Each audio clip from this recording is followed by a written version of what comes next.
iko hatarini, lazima nikimbile mahali kuna usalama. Kama mahali nyumba yangu Nairobi haina walinzi mchana wala usiku, hapa kidogo niko safe, kuna walinzi. Nikaona nikuje hapa.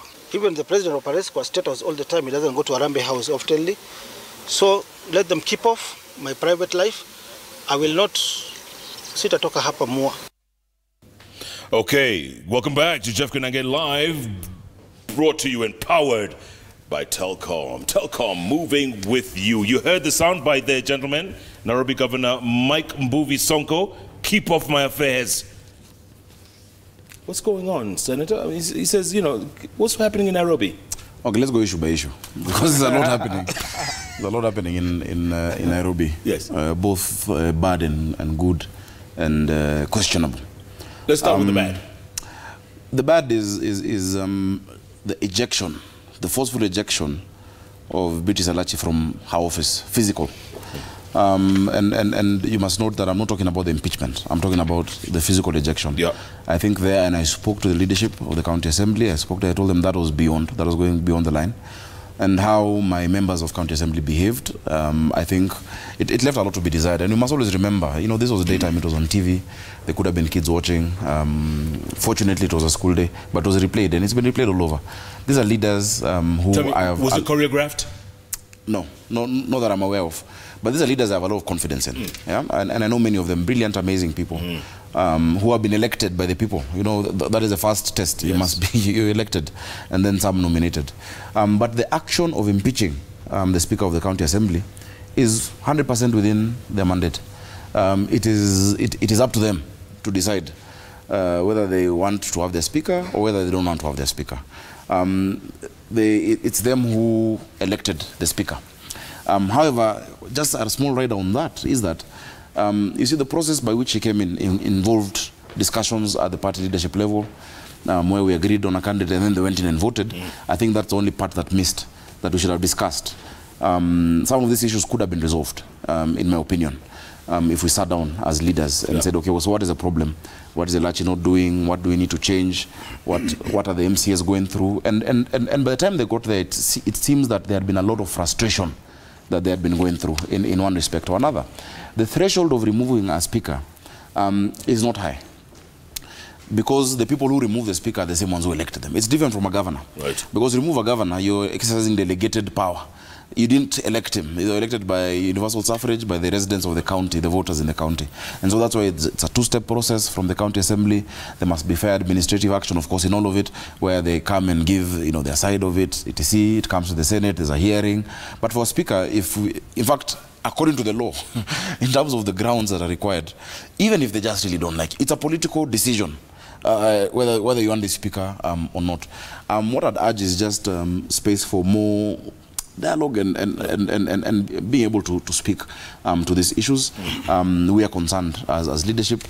Before that happened, and as that happened, and even after, I have been in discussions with both the leader of majority in Nairobi County Assembly, the leader of minority, a lot of the MCAs on both sides, and we intended to get together, but they've gone to Mombasa. Yeah, for a retreat. And I'm sure when they're back, or even when they're there, you know, I could find my way and just get to understand what are the challenges they're going through, because you must build each other. Senator, this reminds me of the days when the councillors were throwing plastic chairs at each other. Right? When it comes to procedure, did the MCAs follow that procedure? Did they follow the procedure? First of all, let me start by saying that, do you know that both Senator Elachi, Speaker Elachi, who was a senator, and Governor Sonko are my friends. And I'll tell you something interesting. When they were in the Senate, Elachi was the boss. She was the majority whip, and Sonko was the deputy majority whip. The deputy of Elachi. Yes. So these are people who have had history, worked together. And number two is to confess that being a speaker of a county assembly, not just in Nairobi, all over the country, is one of the most difficult jobs. We have about 4 speakers. Is it 3 or 4 speakers of former speakers of county assemblies in the Senate, and they can tell you that you go through, you know, because these people hired you. Yes. And at the slight provocation, they will remove you. So you're at their mercy. You are at their mercy, and the threshold for removing you is seemingly high, 2/3. You think it's high. but in county assembly, the things that unite MCAs are like this. They're very quick. I saw, and you're asking me about the procedure. It is laughable. First of all, the standing order does not allow you to invite, to call for a special sitting, where that special sitting you use in the pretense that you're going to discuss something else and turn the agenda to be impeachment. Right. So in the first place, they said, we are going to have a special sitting to discuss the status of governance in Nairobi. And then when they arrived, they didn't just impeach the Speaker Elachi. First, they didn't give her a chance to answer to any charges. Right. They changed the standing orders so that it can be done expeditiously. Yeah. So they did amendment of the standing orders through and through. And then they went ahead to impeach her. So I have no doubt in my mind, as a lawyer and as a senator and as a person who drafted the laws that all those people are using, both the County Government Act and the County Government and their standing orders. I was involved in the drafting, that they violated every law in the books. Isn't that shameful, though? It's shameful. I think it is sad. I just want to say this because MCAs are people who work closely. I have talked to the majority, minority in Nairobi. They are my friends. Unfortunately, even majority and minority, they are in similar masses. If they don't toe the line of the members, they will lose their jobs immediately. So, everybody is their life is their position is hanging in the balance. People are on tender hooks. Absolutely, absolutely. Right? And so, my advice to my friend. It's the same that happened to Senator Elachi. Yes, exactly. Correct. Exactly. People just wake up and they. My advice to my friend. Which one? Sonko or Elachi? Senator Elachi now. Speaker Elachi, is that when people don't like you, there's no need to push any further. What? Walk away? Speaker Elachi. Walk away? Speaker Elachi is sufficiently qualified lady with great experience, a committed lieutenant of Jubilee. Yeah. I don't think that if she decided not to be the Speaker of Nairobi, she would be less or she would be smaller. What will happen in the court process, I believe, with the reading of the law, is that the law will declare that process that the County Assembly did as null and void, that they violated every text in the law, and then they will tell them, go back and go through the normal legal process. They will go through the process again and remove her. And at that point in time, she will have nothing to do. My advice would be that I think a negotiation should be done between the County Assembly and the Speaker, out of court settlement on that matter. She gets a little dues that he might due to her. Yeah. They part ways amicably. The County Assembly get another Speaker who will come and hang in balance. Meanwhile, I think Senator Elachi, Speaker of Nairobi County, will continue advancing in life. Yeah, but Senator, you know, this is Kenya, right? Nobody resigns, eh? You know that. My concern. Nobody steps down. My concern is not even about who is in what position and who gets what. The people of Nairobi elected an assembly that is supposed to work in their interest and for them.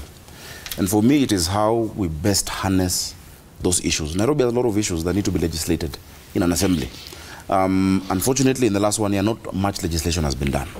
And that is where, as a senator, you know, I need to actually support them in thinking through those issues, you know, of what bills do we need, how do we actually implement universal health care in Nairobi to become the first county, how do we support the work of the county government in delivering to the people, as opposed to the political side. And I know these members of county assembly have the capacity.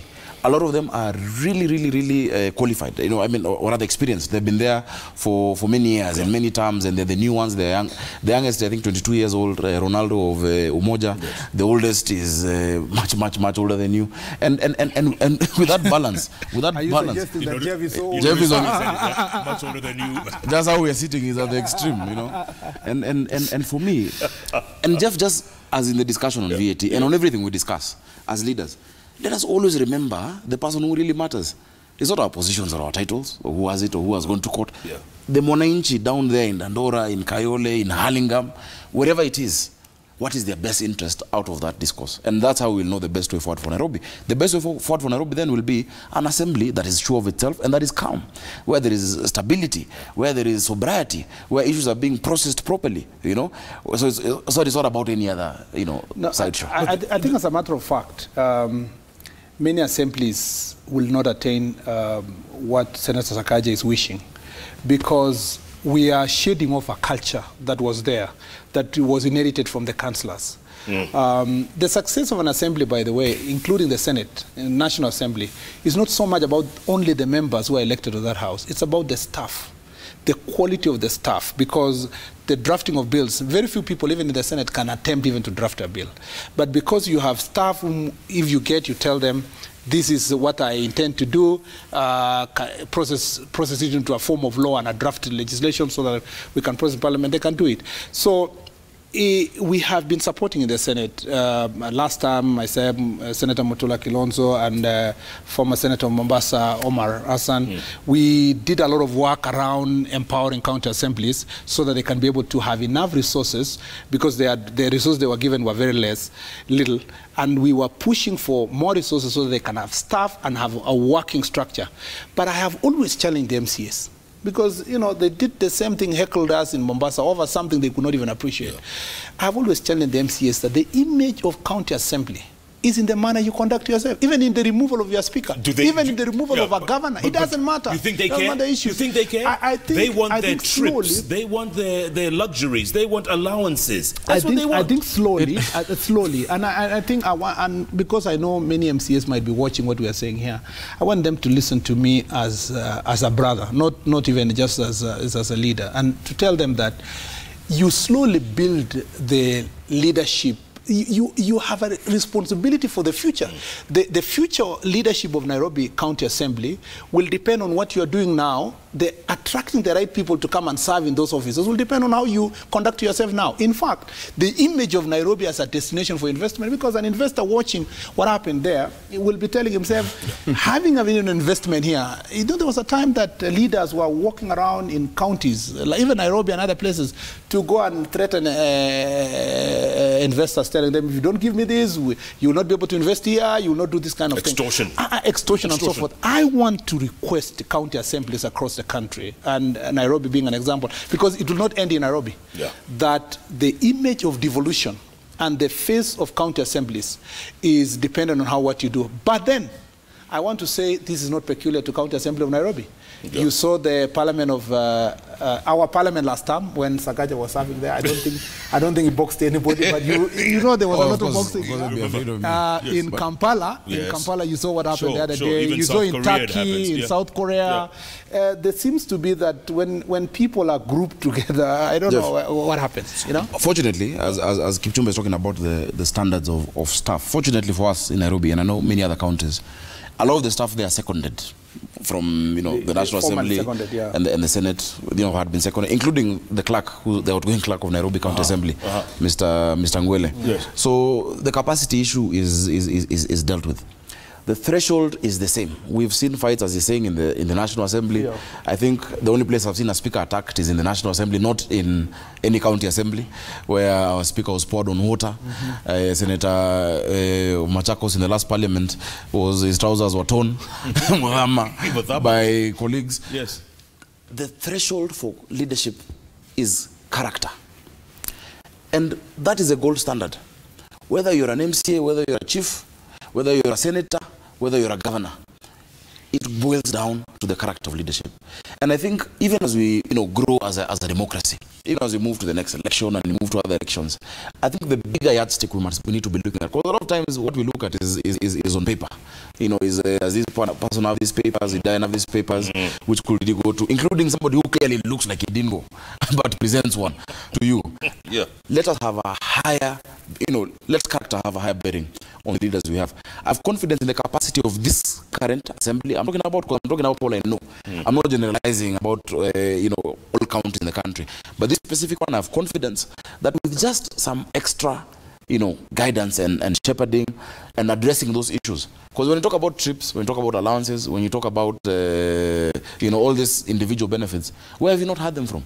Haven't you heard us trying to raise salaries in the Senate, in the National Assembly? Sure. You know, it's all the same. So let us not be unfair. Sure. Or expect a higher standard from MCAs, while we, who sometimes they look up to as bigger brothers, sure, are pretty much the same. I think our threshold is our threshold low, though. Is our threshold low as a country? Yes, I absolutely. don't no, it is. But I would never say as a country. What do you mean? It's not like it's Kenya versus US or Kenya within the versus, country as a people. But generally, yes, there is a question that's usually asked all the time. Are citizens, are Kenyans, are voters getting the leaders they deserve? I think so. I personally think so, because part of the reasons why people are elected sometimes because they went and punched something somewhere, forcefully did something, organized a violent protest, you know, that kind of thing. Sure. The question we ask ourselves, when Chapter 6 was put in place, what was the intention? And how leadership and integrity. Exactly. Right? We are just talking about Chapter 6 leadership and integrity. What was it? What was the intention? What are the punishment mechanisms? For that? How do you reward or punish? So you will have an election today. You will have a fight like the one that happened in Parliament last time. I will go home. If I beat someone, I will announce and say, I am a serious leader. Yes. You know, I beat somebody. You know, you'll be a hero. In fact, you know, I will be cheered. Let me give you an example. Go ahead. When this new term of parliament started, there was a new MP from NASA who, the minute he saw me, said, please, Sakaja, allow me to slap you. You can slap me, but please allow me to slap you. Yeah. I will get a free flight to Kisumu.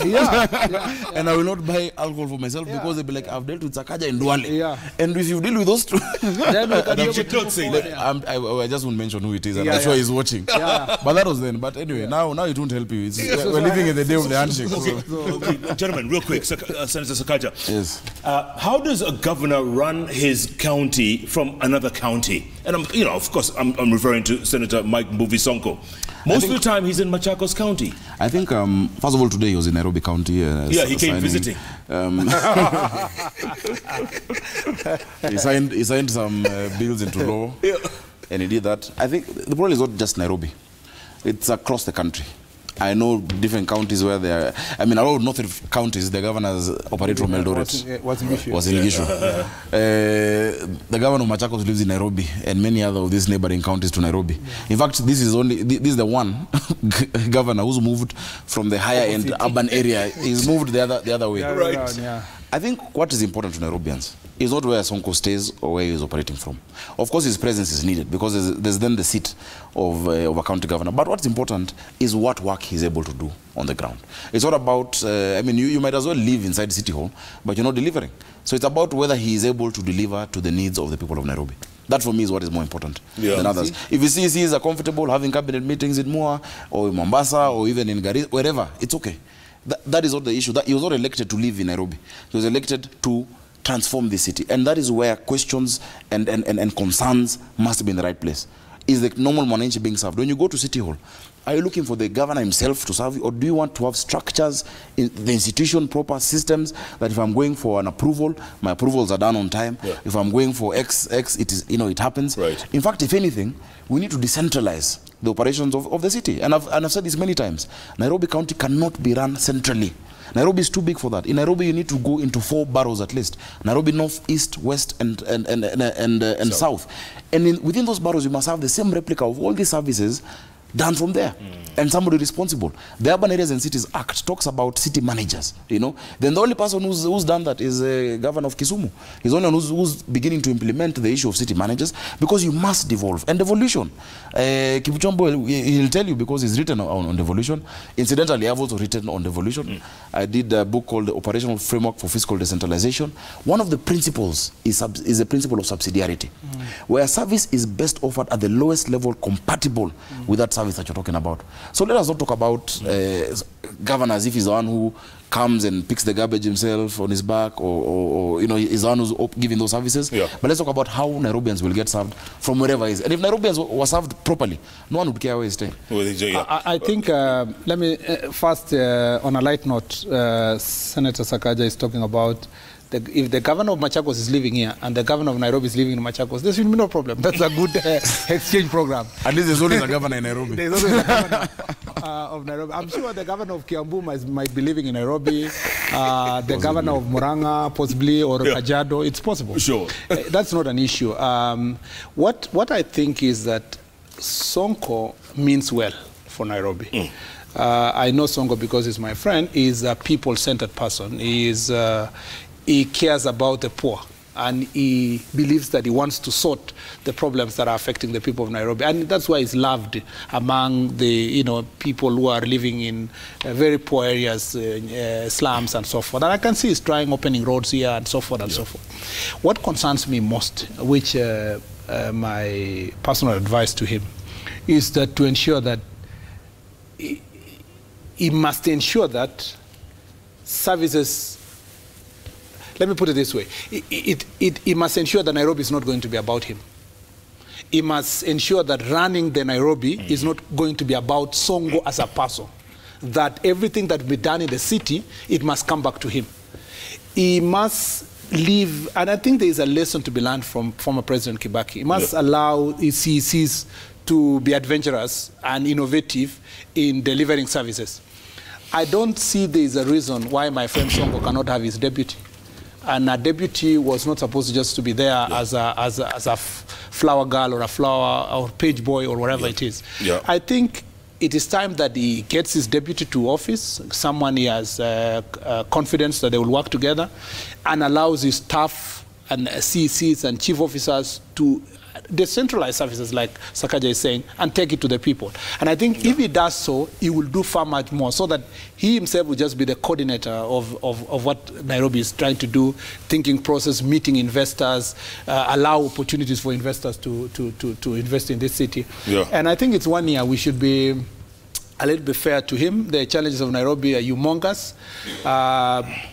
The other thing that Sonko did that I found many people criticizing him about is that the Urban Areas and Cities Act, which I participated in drafting, we sat down and asked ourselves, what do you do with a capital city? Because Kenya is unique. You made a capital city and you made it a county.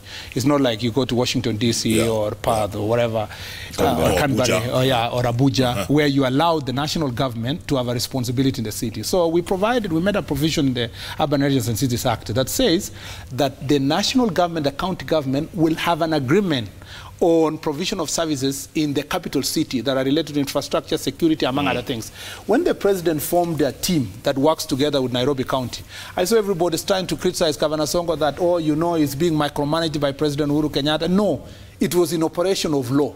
And I think I will want to urge Governor Sonko that he can do far much more for Nairobi by leveraging on the relationship he has with national government and the legal requirement that national government should work with him in the development of Nairobi. And by the way, just to add on that, I think that relationship is a relationship I've defended between the national government and the county government.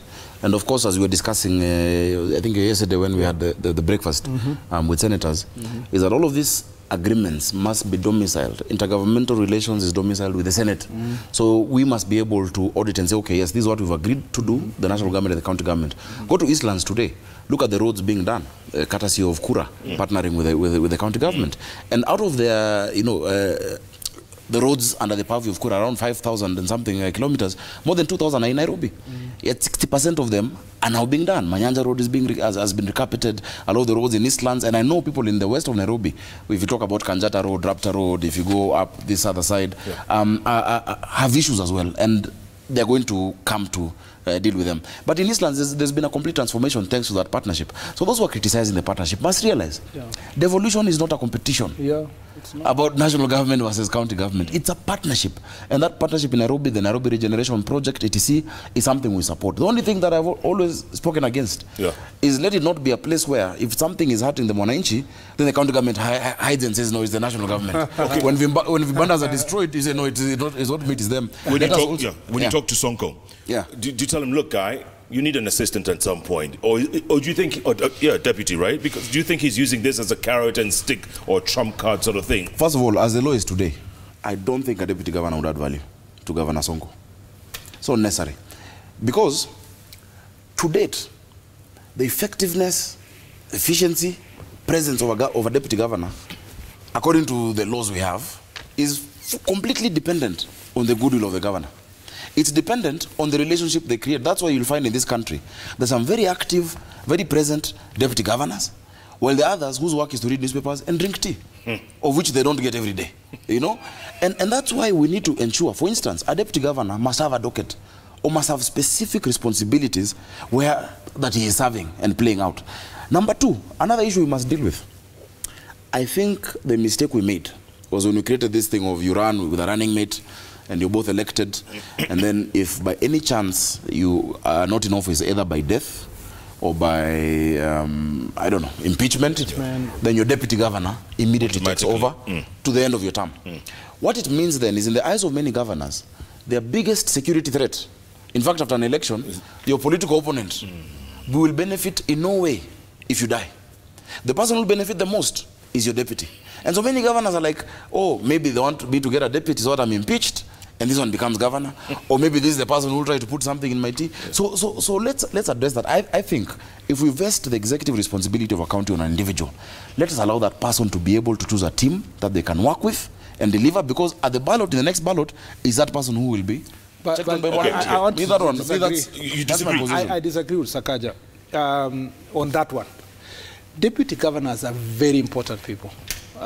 They have a big role to give me one role. No, you see, when you are a deputy, let me just, all over the world, all deputy governors, whether in Nigeria, US, and so forth, their relationship and their delivery of services is based on the agreement they had with the person that picked them as their deputy. The provisions that provide for deputy president is the same provisions that provide for deputy governor. They have similar... maybe this is why Murkomen is defending the deputy governor aspect. Because... No, not at all. I mean, I'm just saying, let me declare my interest. When I came to Senate, I was the first person to draft a law that gives responsibilities to deputy governors. But after why did you do that? No, because at that point in time, there was a complaint that they don't have specific docket and so forth. But I've learned through the process. And I learned through the process because when we debated in the House, we even dropped my bill because deputy governors came and said, we don't want to be boxed to a CEC. Yet, we were elected to be able to supervise even these CECs as per the directions of the governor. I believe that any person who does not believe that they can allow their deputy governors to flourish, to add value to their counties, I believe it's personal insecurity.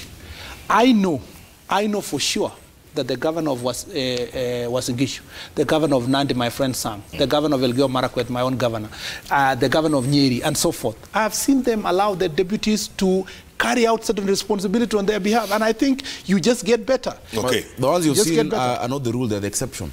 And that is the problem. The rule, in fact, many deputy governors who you talk to and come to talk to us, you know, in fact, they now have a caucus. I mean, they had a, they do.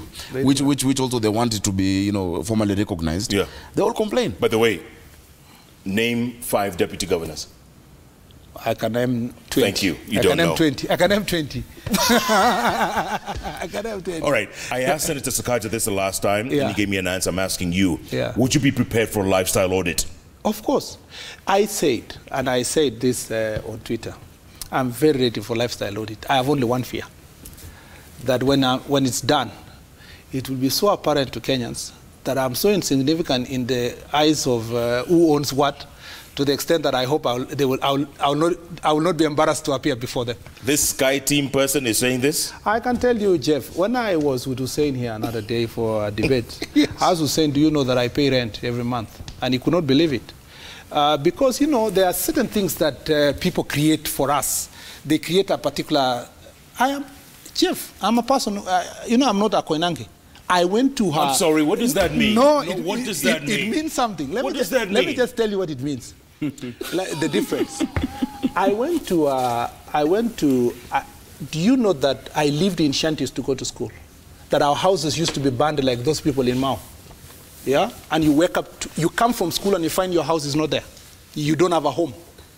Do you know that I started using firewood?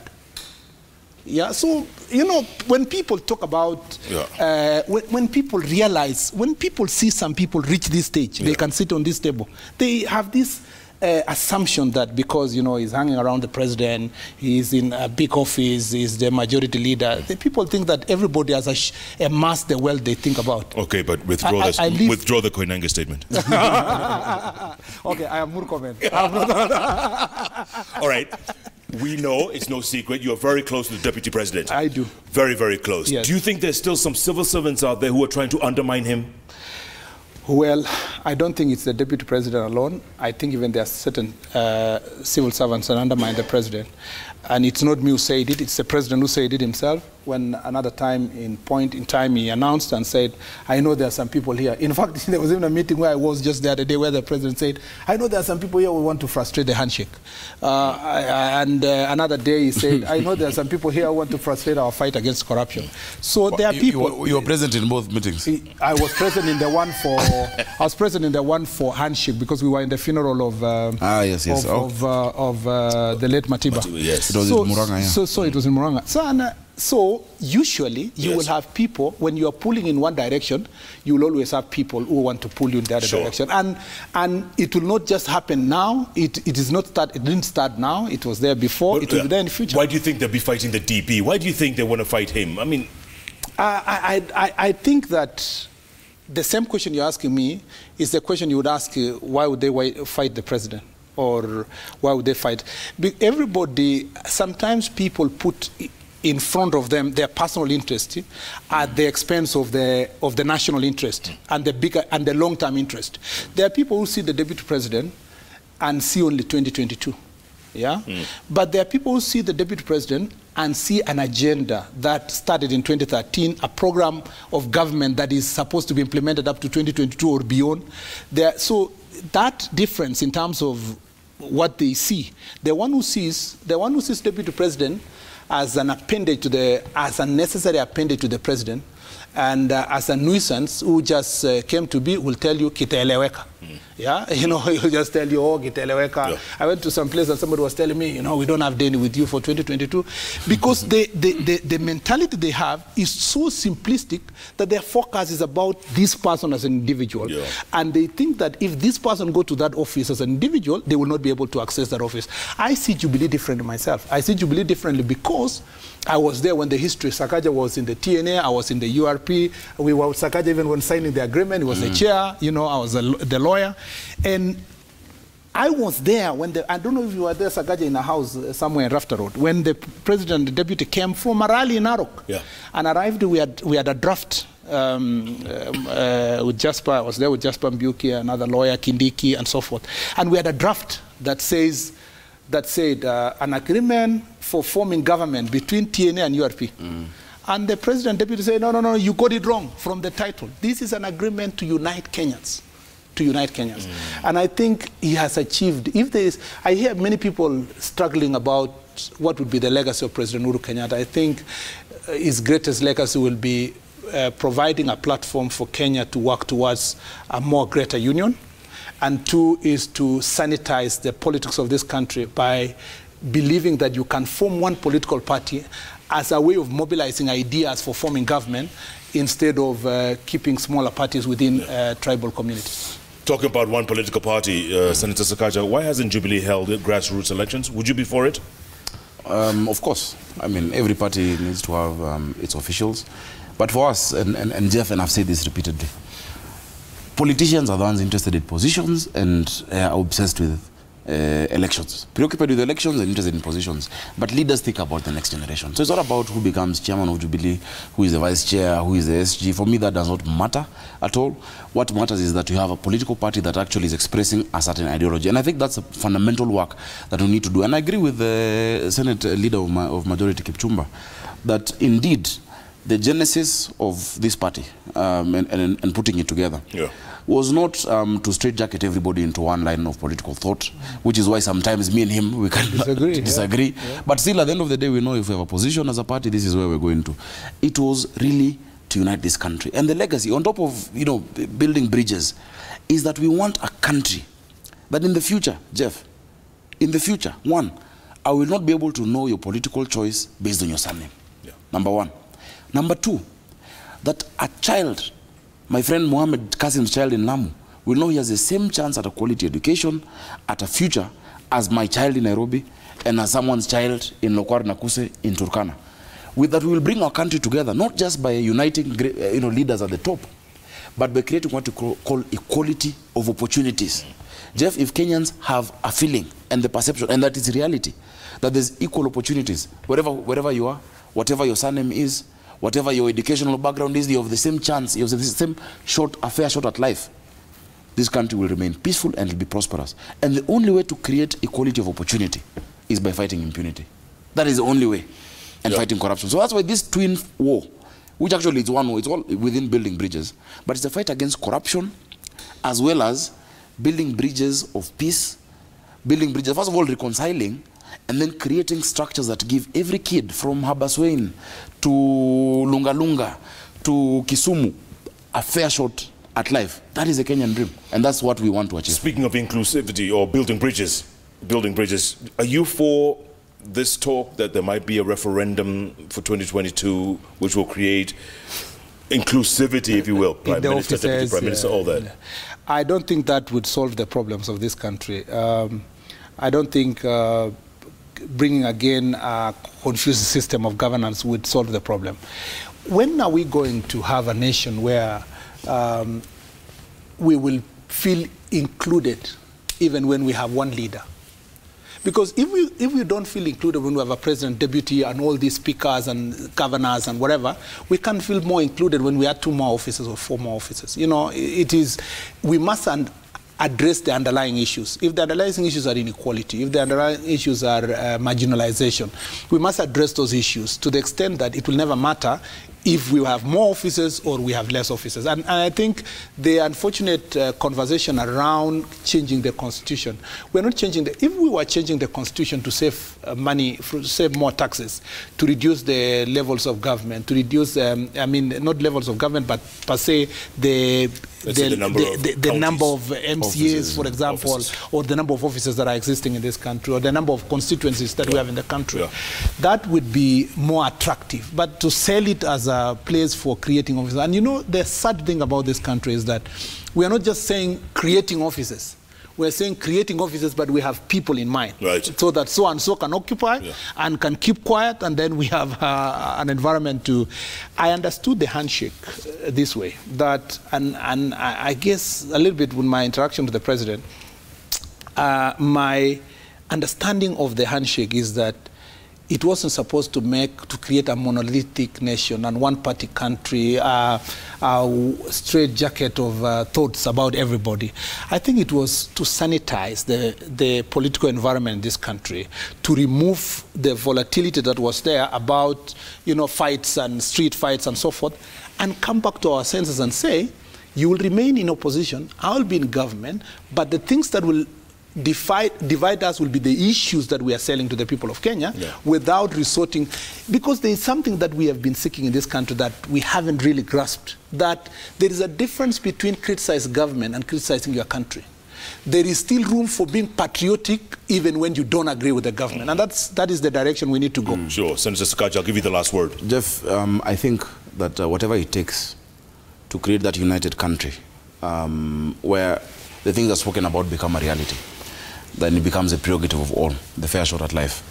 And where all our communities, and as many as possible, can feel included, whatever it takes needs to be done, you know. And for me, if it takes looking at our constitution and changing some elements of it, I'm all for it. Because there's nothing more important to us right now, and especially as our generation, than the unity of our people and the fight against impunity and corruption. That is the most important thing. I think my final word is this: as leaders, whether it is the MCAs across the country, whether it is MPs, senators, whether it is, as we're discussing this issue of 16% etc., let us remember, at the end of the day, it is never about our personal comforts. Let us remember the common person. The common person right now is hurting, you know, and they need, you know, someone once said a leader is a dealer in hope, you know. They need us to affirm them, but not just to affirm them, but also to be busy about the things that are of concern to them. And I think there are brighter days coming. Tomorrow will be better for us as a country. Gentlemen, that's great stuff, man. You know, time flies when you're having fun. I'm just looking at it's almost 11:30. Speaking of time, what is that on your wrist? Is that the old style digital? These are old school watch. This one, I know you've had guests, including my papa, who wears one for 5.4 million. This one is my favorite watch. And how much is that one? Is it even $10? Okay, let's get some feedback real quick. Monica, is that okay? Shall I read it from my phone or shall I go to the wall? You just want to see me walking, right? Okay. Monica, where are the tweets? All right, let's go real quick. George Amunga says, restructuring the government is a way to avoid wastage, okay? Jones Mwangi, you say, please ask Senator Kip Murkomen why IMF is dictating us what to do if indeed we have not overborrowed. Why are they dictating? IMF has not dictated to us. I told you that's part of the propaganda online. There is no. They haven't given any conditions for us to get that 100 billion. And they never have. All they'll ask you, you want to do this, how will you fund it? Yeah. Our country is sovereign. Yeah. Since the beginning, no Bretton Woods institution. We have not. If we had gone to them for restructuring of debt or to assist us in the repayment of debt, then we would have to follow their conditionalities. But I want to tell Kenyans at the moment, there is nothing close to IMF dictating. No conditions or anything, okay. Yeah. Joshua M. Kaka says, why not go the public-private partnership way, PPP? Feels like we're obligated to borrow. Can't we be more creative? We have already gone for PPP. The road between Nairobi to Eldoret is designated to go PPP. There are a few other PPPs that are going on. I hope that they know that there is even a PPP secretariat. There's a PPP law that has come to Parliament for purpose of changing it to allow counties also to engage in public-private partnership. That's where we are going. But this expressway to Mombasa, this 6-lane expressway, that's American, that tender's gone, right? That's 460 billion shillings. No, not yet, not yet. So then we still have it's just a conversation. We still have our procurement laws. There is a conversation going on. Come on, they got it. No, not yet, Jeff. Elijah Okwemwa says, we are not broke. Kenya is rich. Get a few crooks stashing our money abroad to return it and assist us develop our nation. Somebody suggested there's a lot of money people are keeping in their bedrooms and under their mattresses. Yes. That we should change how the currency looks and tell people in 1 month, bring cash if you can bring it back. A lot of it won't come back and we'll know how much we have as a country. By the way, did India do that? Yeah, they did. India did that. A lot of people just, money was they did it, but they failed. Because now if Kipchumba, if I have to bring 200 million, then I have to explain how you got the 200 million. And I can't give 200 people to bring a million. The system was so convoluted that they failed. But we must think about the process. We should try it. We should think about it as a country. Yeah, bring back the old 10 some shilling people notes. will panic. Yeah. No, just change the But face. also we are still a very much of a cash Senator system. Murkomen is already panicking. No, I'm just saying we're still part of a very cash country. Yes. I mean, many of the people who go to Kikomba, many of them may not be able cash to and carry. Yeah. But they can explain where the money is. Go to a quarry and so forth. So you can easily find yourself engaging in a conversation that will drift you away from. But you can't. But they can explain. I can assure you, with the law that was put in place about withdrawal of handling of cash, withdrawal of more than $1 million, explaining all that money, even those who are keeping cash in their houses, it won't take more than 5 years. They will have they will be in trouble. Yeah. Okay, gentlemen, looks like that's it. But, you know, it's been a great conversation. Thank you so much for your time. Thanks for having us. It was really good. And the fact that you guys are in the same party and you disagree, this is a good thing, right? It's healthy. It's a good thing. Right? It's a good thing. At the end of the day, we agree. You know, we just have different shades of opinion. I think but the one main disagreement we focus. had with Sakaja was about Mao. Yes. And it came from a misunderstanding. Misunderstanding on his side because he thought I was fighting the handshake. I was never, and you remember what you asked me here, that do you think that there are some crooks in government, people who undermine government agenda? Yes, those are the people I was addressing. Sakaja, had he picked it, because that's the quarrel I only had with him. Sure. He picked his phone and called me and said, what did you mean? He would never have to read a press statement, a long press statement. But you see, sometimes, because I have to respond to that, sometimes it's not about what you mean. It is what the country interprets. And maybe it was not to you. Because remember in that statement, I spoke about 3 things. People undermining the handshake, people undermining the Building Bridges initiative and the fight against corruption, lives allotted, and then the president's initiatives. And as much as it died down after that, after we spoke, after that date, no one ever, again, has ever done things to undermine the handshake, to rubbish the lifestyle audit, or to take a dig at President Uhuru Kenyatta's initiative. So it was, and if I wronged you, I apologize. Yeah. But sometimes, tukisema, inaskika na inamalizika. There are things I can't say here. I know what Sakaja was doing. And I forgave him. I received his apology. Between us, what was he doing? No, he was also doing his politics. You see Sakaja just doesn't believe in the handshake. It also plays a major role for him in his politics in Nairobi here. And so if he hears that there is a handshake problem, he can easily panic. And you see, let me tell you why. Being his leader, I had no doubt in my mind that he had the best interest for me. But sometimes there comes a moment that you must first sort the local issues. But I'm glad two things happen after that. Yes. No one talks about Uhuru Kenyatta in the same way. And number two, handshake is important for my politics because Nairobi is always the epicenter. Speaking of President Kenyatta, he's going to speak soon. Tomorrow he'll speak, but about different things. Tomorrow at 10 o'clock. 10 o'clock. Different tomorrow. Yeah. We should be ready. But not VAT. Not and it's not going to be a press conference. Just in his daily operation. Meeting tomorrow at 10. His duties. We have a security conference. And all of us were invited, so that's why we know. Okay. Yeah, he's the one who's going to be the meeting. Super Senator Johnson Sakaja, Senate Majority Leader. Keep more comment. Thank you, gentlemen. Thank you. Appreciate it. Always a pleasure. Say hi to the boss when you see him. Yeah. Thank you. Sure thing. And thank you so much for being a part of JKL. Every Wednesday, you know the place to be is right here, where the three letters on the keyboard follow each other, JKL. And JKL is powered by Telkom. Telkom, moving with you. Tomorrow morning, 6 a.m. to 10 a.m., join me on Hot 96 for the hottest breakfast show in all of Africa. Hashtag Jeff in the morning. In the meantime, thanks so much for being a part of the show. Good night. Good luck. God bless.